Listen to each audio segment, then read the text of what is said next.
సర్పంచ్ ఎన్నికలు రాబోతున్నాయి. రాష్ట్రంలో 10 ఏళ్ల ప్రభుత్వం ఉంటే ఎవరికి డబుల్ బెడ్రూమ్ ఇండ్లు రాలే. కానీ అదే మన ప్రభుత్వం 10 ఏళ్లలో 20 లక్షల ఇందిరమ్మ ఇండ్లు కట్టి చూపిస్తుంది.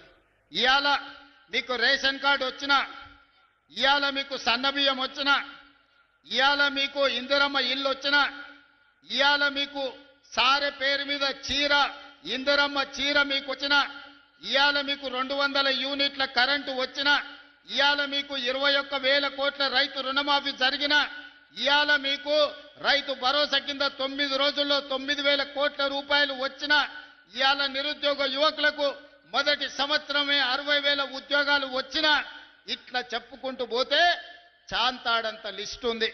ఇవన్నీ ఎందుకు వచ్చినాయంటే ఒక మంచి ప్రభుత్వం ఈరోజు పాలనలో ఉంది. మంచి ప్రభుత్వం ఉంటే రాష్ట్రం ఎట్లా అభివృద్ధి చెందుతుందో, ఒక మంచి వ్యక్తి గ్రామ పంచాయతీ సర్పంచ్ ఉంటే ఆ గ్రామం అభివృద్ధి చెందుతుంది. రాష్ట్రం అభివృద్ధి చెందాలంటే మంత్రివర్గం బాగా ఉండాలి.